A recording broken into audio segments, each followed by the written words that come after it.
আরে তুমি আলতাফ ভাইয়ের ছেলে না? আরে এসো না।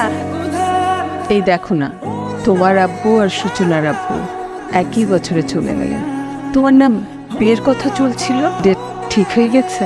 না, এখনো হয়নি, তবে হয়ে যাবে খুব শীঘ্রই। আন্টি, যে কারণে আসা, কি বলো? আপনি বরং খামটা খুলে একটু দেখেন।